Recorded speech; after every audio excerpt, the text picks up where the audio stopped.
Now, as I explained that there is one basic rule in symmetric cryptography, which I explained here when I started my video on symmetric, that if you encrypt a message with a key, the same key can be used to decrypt a message. So that is the crux, that is the main spirit of symmetric cryptography.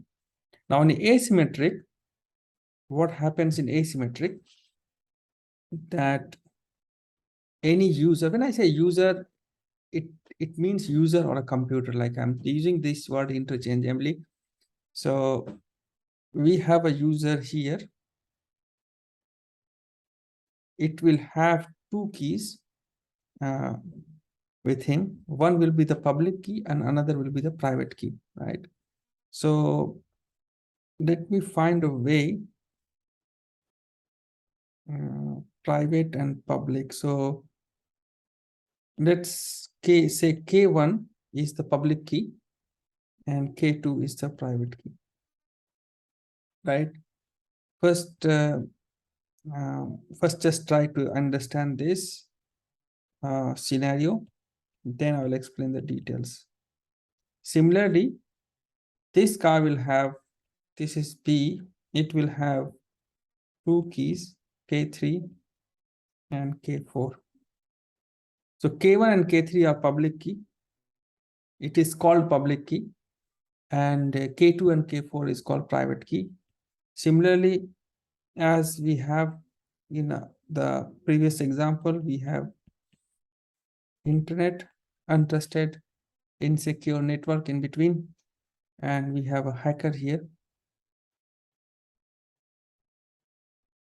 C is the bad guy, and he may also have some keys with him. Let's call it K5 and K6. Before going into the details of the message exchange, let's draw the message as well quickly here. So this is the innocent message. Now, the rule which we have to remember here, the very fundamental rule which we will be using in the whole asymmetric cryptography, message digest, digital signature, and PKI. This rule will be used everywhere. And the rule says like this.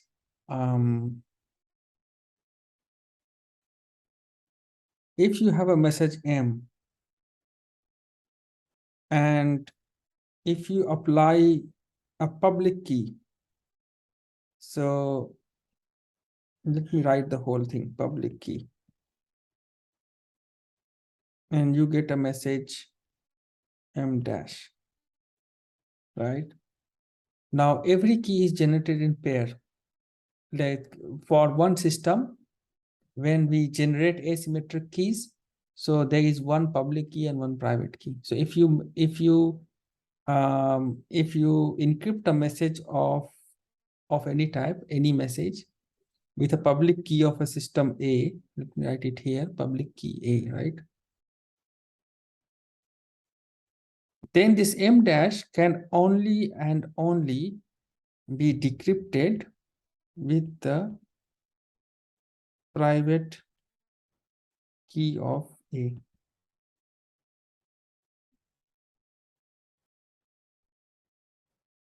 This is the rule.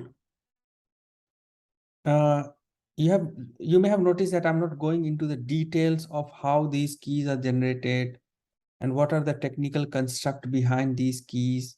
I'm not going to discuss this anytime in this whole CISSP video, because that's not part of the CISSP curriculum. The curriculum expects us to understand how different systems work.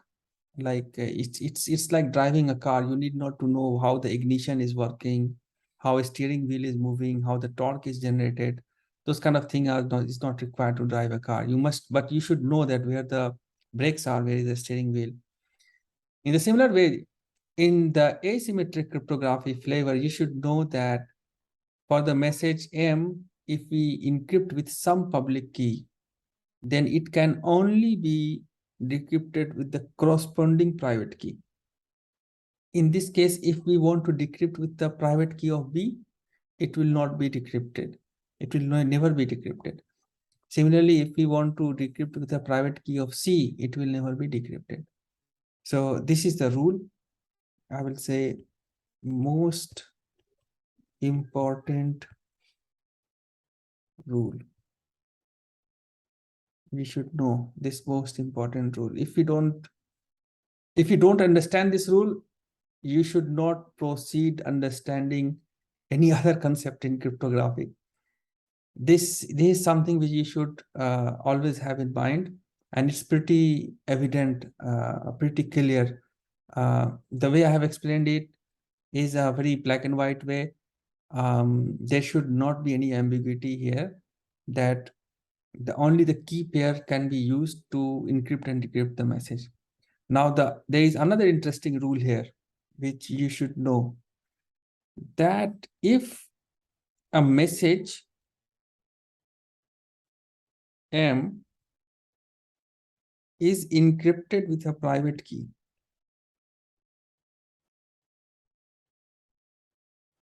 in last example, I said that if a message is encrypted with a public key, then you get an M dash, and then you apply a private key, you get the clear text message. Now, if a message is encrypted with a private key, right, you get some encrypted message M dash. Now, this M dash can also be decrypted using public key of A, and you will get M. This is most important rule number 2.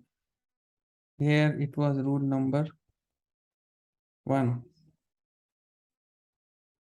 You should not have this misconception in mind that the only key used for encryption is public key. It's not the case. You can encrypt the message with both public key and private key, right? But when will we use the public key for encryption, and when you will use private key for encryption? It depends on the objective of the encryption in your mind, right? Now, you must be wondering, like, why we use an encryption with a private key. I will come to that part. With this 2 rule, you should also have 2 conclusions in your mind. The first conclusion you should have in your mind is that if you encrypt a message with a public key, right, then what you achieve with this encryption is called confidentiality, right? If you encrypt a message with a public key, you are actually aiming for confidentiality. You are achieving confidentiality because it's encrypted, and it can only be decrypted with a private key.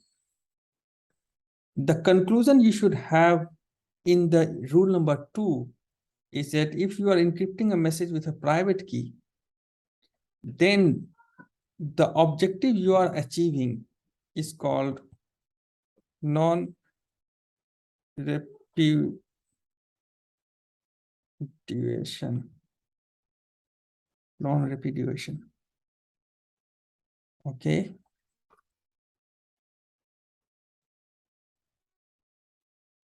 I think I misspell. Like, I have to correct this. Repudiation. Right. So this spelling always puzzles me. Repudiation. Yeah. So if you encrypt a message with a public key, you achieve confidentiality, and if you achieve, if you encrypt a message with a private key, you achieve non-repudiation. Now, these are the rules. These are the conclusions you should have in your mind. It may or may not make sense at this stage, but I guarantee that it will make sense in next 5 or 10 minutes. Okay. So here, let me present a scenario again. you have internet, you have user A, you have user B, then you have K1, K2, K3, K4, and you have a message M. So if here if you want to achieve confidentiality, it means we want to encrypt this message and send over internet so that no one else can actually read it. Let me also draw at this stage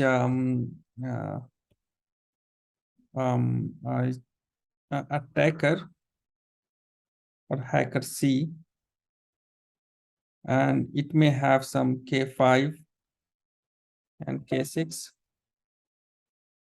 Okay. Now, what will happen before they start doing any communication? All the parties who want to communicate, who want to send message from in between themselves, they actually share their public key. So what are the public keys here? The public keys are K1, K3, and K5. I will not take the example of attacker here. I will just park attacker. It's just there for sniffing the message. So K1 will be shared to K3 to user B. So let me take this here. This user has got a public key K1. It's shared to B, and B will share its own public key, which is K3, to A. Now, since A wants to transfer a message to B, what A will do, A will actually do this operation that he will take message M and will apply K3, it will become M dash. Why he choose to use K3? Because K3 is the public key of B. And remember the rule I explained that if a message is encrypted with a public key, it can only be decrypted with the corresponding private key, right? So user B is having a private key K4, whose public key is K3. So if a message comes to him with an encryption done by K3, it will basically be able to decrypt with K4, right? So this M dash is created here. It's transferred to B. And what B will do, B will apply K4. Basically, K4 is his private key, and he will get the message M. Even if this guy, C, intercepts the message M dash, can't do anything because he don't have the private key K4. Private key is always kept secret, kept with the user itself. They don't share it. So now you can realize the beauty of this whole operation, that a message M is kept secured by a key, which is a public key. A public key, by it means that it's made public. It's available to anyone on internet. Any computer who wants to communicate between themselves, they actually advertise their public key so that anyone can use that key and send message to that computer, and that computer will have a corresponding private key to decrypt it, right? So this process here is encryption, as we already actually explained in last video, I think. And this is decryption, and this encryption and decryption is happening with the help of public private key pair. That's why we call this as asymmetric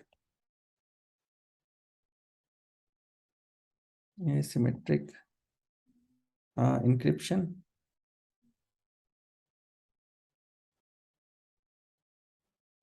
right? So also I said that if I encrypt a message with a public key, the objective which we will be achieving is confidentiality, and we have achieved this objective confidentiality because we see here that the attacker C is not able to do anything. It can have the message M dash, but because it do not have in the key K4, it can't do much. Like it can't do basically anything. It can't C can't decrypt message M dash to M, right? Now this is confidentiality. This is confidentiality achieved with encryption, right? Now I think the shape is going to take place in your mind about how these words are in action in real life, right? Now coming to the second explanation, which will actually explain the rule number 2, is that if a user, here again the user A is having K1 and K2 and a message M,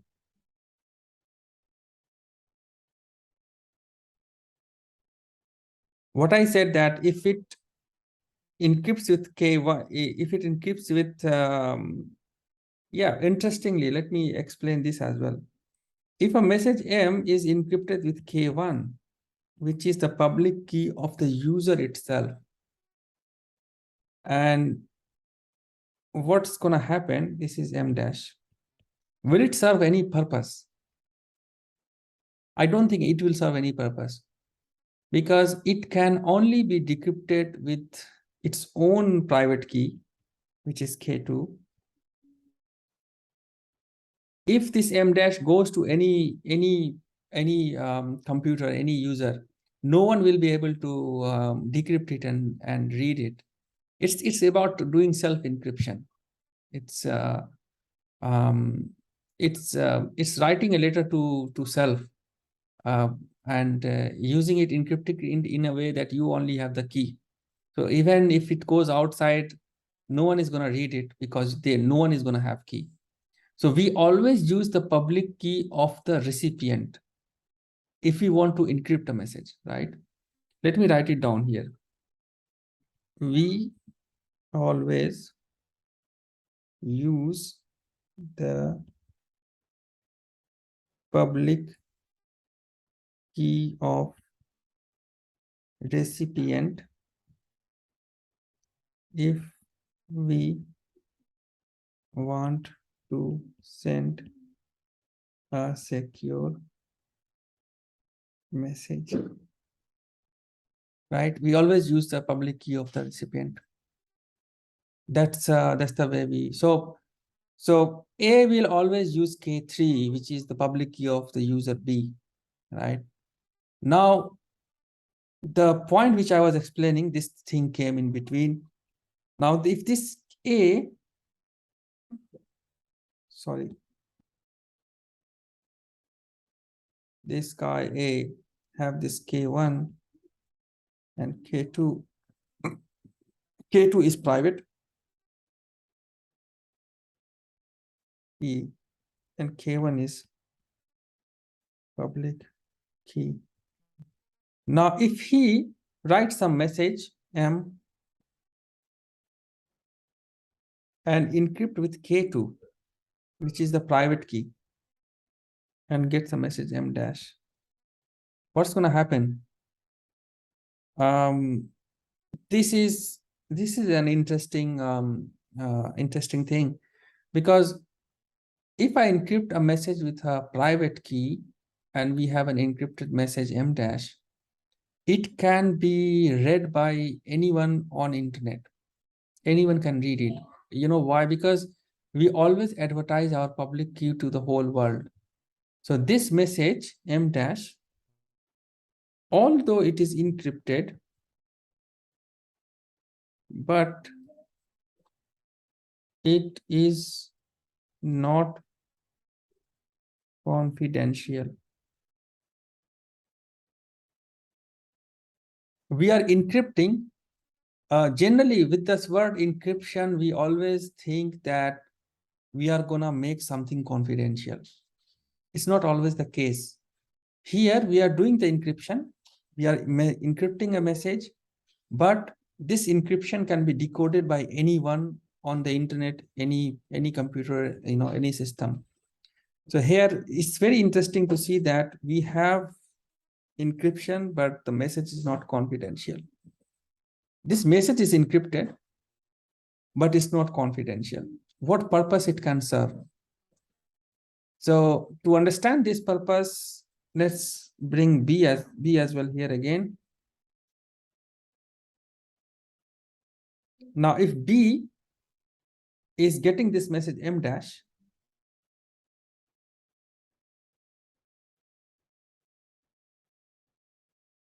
if B is getting this message M dash, what it will do, it will have the public key of n number of computers.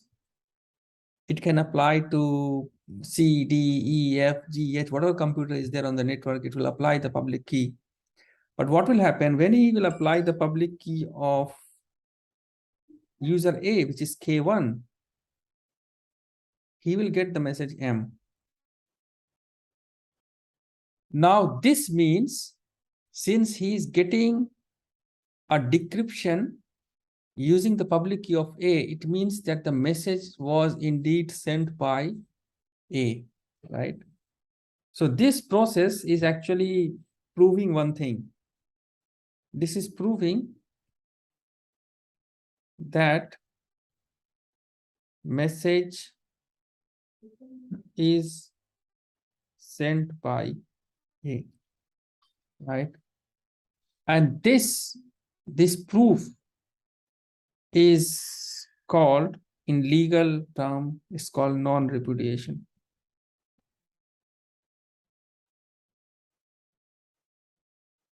Now, A can't say that he didn't send the message.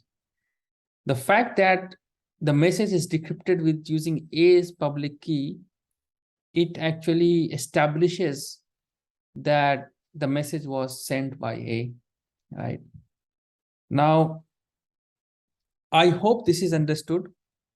And this second point is also understood in a context that we can actually encrypt a message with a private key, with our own private key, and it will serve as a proof that I sent the message, and it will achieve non-repudiation. And this non-repudiation will be taken as a proof that I send the message. And the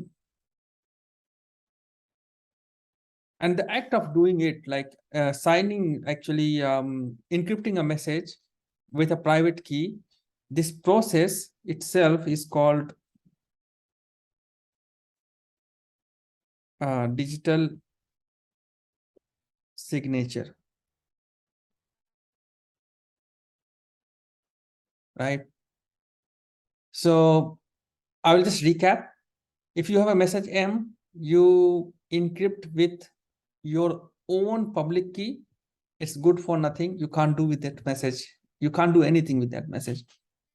Now, if you have a message M, you encrypt with a recipient's public key. Yes, you achieved confidentiality.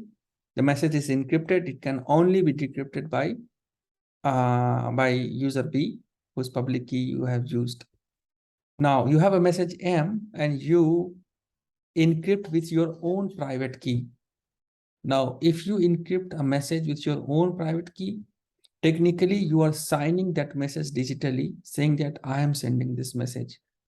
And this signing is called digital signature.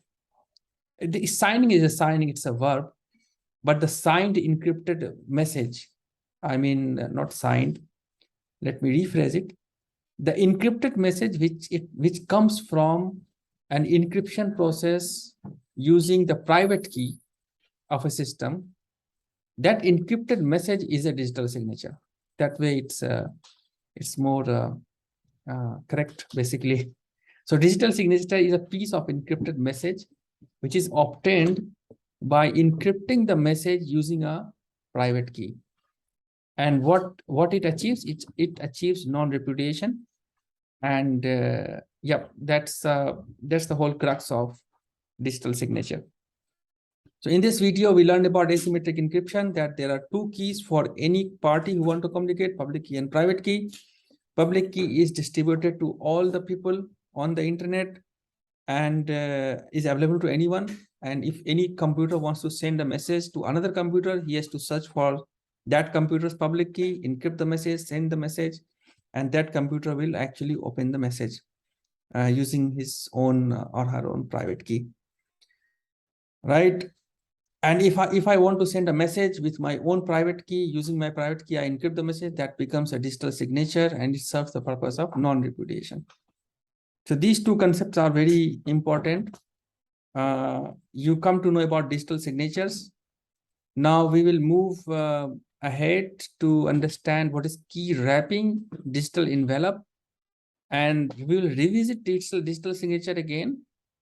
And we'll try to see what else we can do with these concepts, right? So in terms of understanding AAA and CIA, you can relate confidentiality more here. And in AAA, you can relate authentication, right? Very interestingly, you are achieving authentication here by encryption, right? So encryption can also be used as a means of authentication. If you don't understand this, I will again explain this concept here, that when you encrypted a message with your own private key, what we did, we actually encrypted the message, right? We encrypted the message. The word is encryption, right?